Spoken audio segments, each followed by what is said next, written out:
गह गहे बाजने बाजे, सभी मनोहर मंगल साजे। यूथ यूथ मिली सुमुख सुनैनी, करहि गान कल कोकिल बैनी। लोग जोर जोर से नगाड़े बजाने लगे। सबने सुंदर मांगलिक साज सजाए। सुंदर स्त्रियां झुंड झुंड में मिलकर कोकिल कंठ से मधुर गान करने लगी। सुख विदेह कर बरणी न जाए, जन्म दरिद्र मनोनिधि पाए। विगत त्रास भय सिए सुखारी, जनु विदुदय चकोर कुमारी। राजा जनक का सुख तो बखान नहीं किया जाता, मानो जन्म के दरिद्र ने खजाना पा लिया हो। सीता जी ऐसी सुखी हुई मानो चंद्रमा के उदय होने से चकोर की बच्ची सुखी हो गई हो। जनक कीने कौशिक ही प्रणामा, प्रभु प्रसाद धनु बंजौ रामा।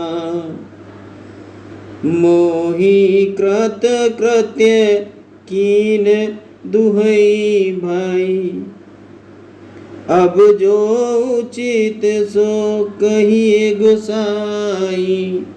उसी समय राजा जनक ने विश्वामित्र को प्रणाम कर कहा, आपके प्रसाद से श्री रामचंद्र जी ने धनुष को तोड़ दिया। हे गोसाई, अब तो उचित कार्य अब जो उचित कार्य करने हो कह दीजिए। कह मुनि सुनु नर नाह प्रवीणा, रहा विवाह चाप आधीना।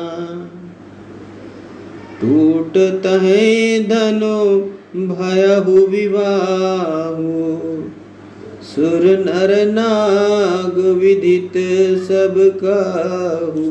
विश्वामित्र जी ने कहा, हे बुद्धिमान राजा, विवाह तो धनुष के अधीन था, सो धनुष के टूटते ही विवाह हो तो गया, जिसे देवता मनुष्य और नाग सब कोई जानते हैं।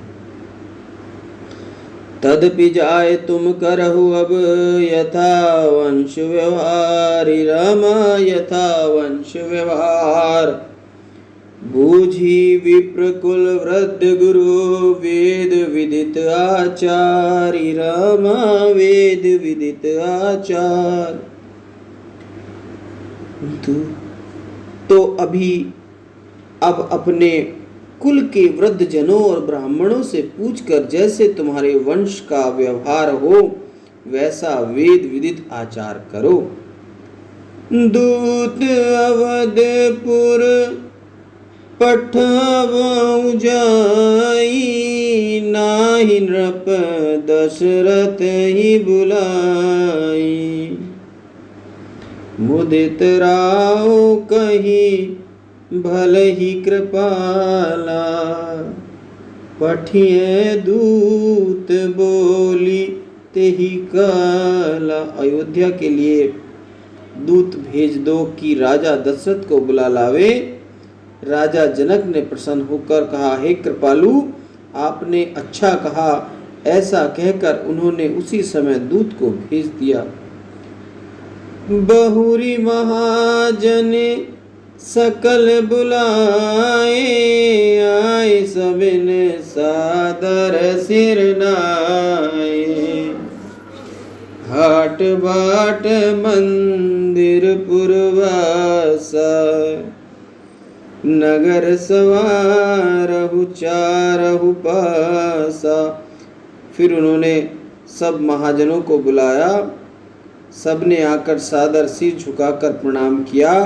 राजा ने कहा, देखो सब बाजार, गलियां, देवस्थल और समस्त नगर को चारों ओर से सजा दो।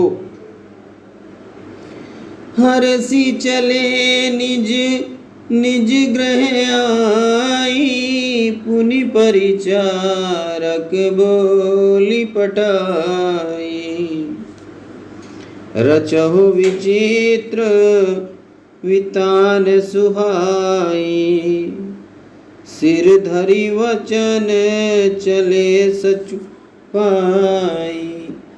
तब सब लोग प्रसन्न हो अपने अपने घर आए और फिर सब परिचारकों को बुलाकर कह दिया, बहुत सुंदर मंडप की रचना करो। वे आज्ञा पा वचन को शिरोधार्य कर चले। पठे पठे बोली गुणी तिन्ही नाना, जे वितान विधि कुशल सुजाना। विधि बंदितिन आरंभा, बिचरई कनक केदली खंबा। फिर तो उन्होंने अनेक वितान विधि के कुशल ज्ञाता कुड़ियों को बुला लिया। उन्होंने विधि की वंदना कर कार्य प्रारंभ किया और केले के समान सुंदर स्वर्ग के स्तंभ बना दिए। हरित मणिन के पत्र फल, पद्म राग के फूल, रामा पद्म राग के फूल। रचा देखी विचित्र अति, मन विरंचिर भूलि, रामा मन विरंचिर भूल। अब खम्भों में उन्होंने हरित मणि के पत्ते, फल और पद्मराग के फूल बना दिए। उस अत्यंत विचित्र रचना को देखकर ब्रह्मा जी का भी मन भूल जाता था।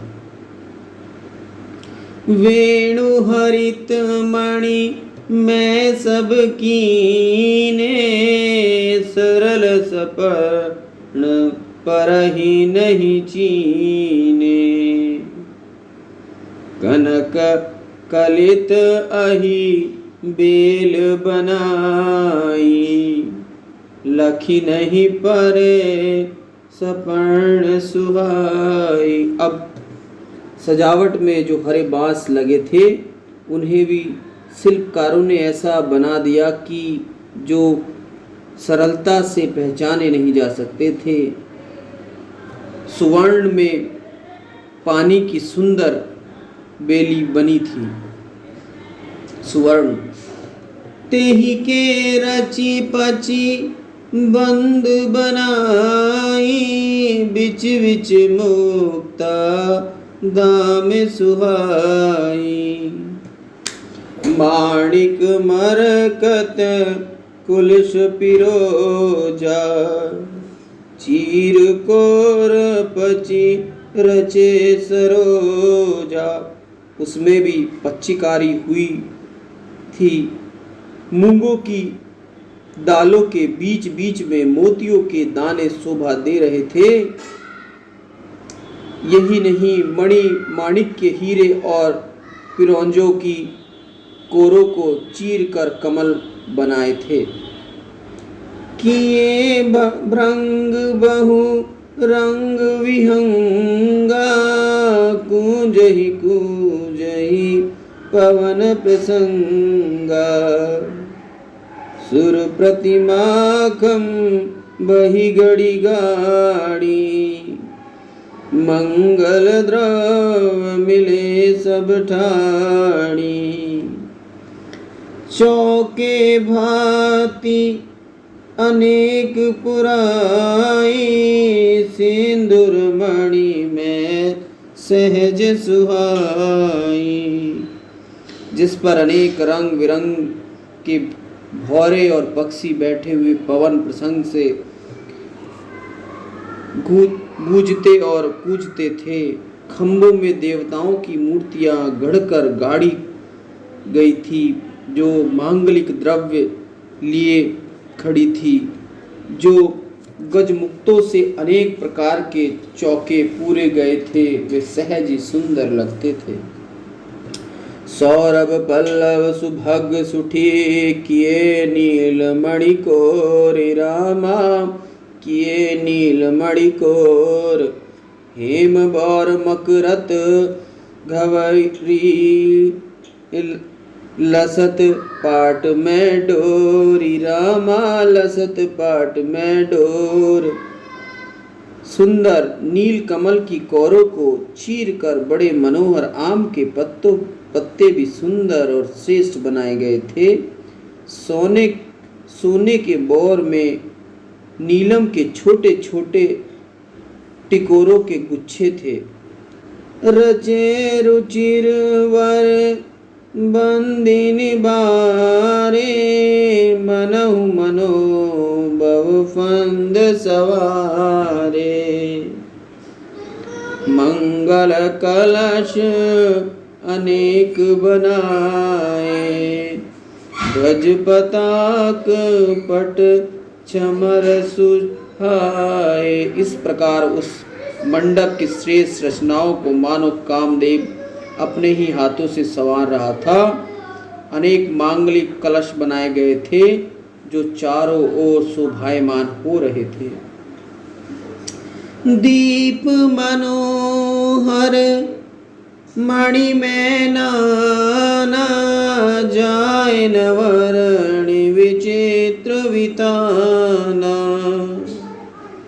जेहि मंडप दुल्हिन वे देही सोवर्णयस मति कवि के ही। उस पर मन को हरने वाली मणियुक्त विचित्र दीपक बनाए गए जिसका वर्णन नहीं किया जा सकता। जिस मंडप में श्री जानकी जी दुल्हन हो उसका मंडप उसका वर्णन करें ऐसे किसी कवि की बुद्धि कहा। दुल्हा राम रूप गुण सागर सोवितान तिहु लोक उजागर। जनक भवन की शोभा जैसी ग्रह ग्रह प्रतिपुर देखिए तैसी। तब ऐसे श्री रामचंद्र जी के समान दूल्हा जिस मंडप में थे वह मंडप तो तीनों लोकों में प्रकाशमान था। राजा जनक के घर की जैसी शोभा सबके घरों में दिख पड़ी थी। जेहि तिर हुत तेहि समय निहार तिरहुत तेहि समय निहारी। तेहि लघु लागी भुवन दस चारी। जो संपदा नीच ग्रह सोहा सो विलो की सुर नायक मोहा। उस समय के तिरहुत को जिसने देखा उसे 14 लोग छोटे दिखाई पड़े। उस समय जनकपुर के नीचों के घर की भी संपदा को देखकर इंद्र मोहित हो गए। बसई नगर जेहि लक्ष्मी कर कपट नारी वर वेश रामा कपट नारी वर वेश। तेहि पुर की शोभा कहत सकुच ही सारद शेष रामा सकुच ही सारद शेष। जिन्होंने जिस नगर में साक्षात लक्ष्मी कपट से श्रेष्ठ स्त्रियों का वेश बनाकर निवास करती थी उसकी शोभा का वर्णन करने में तो शेषनाग और सरस्वती भी संकुचित हो जाती।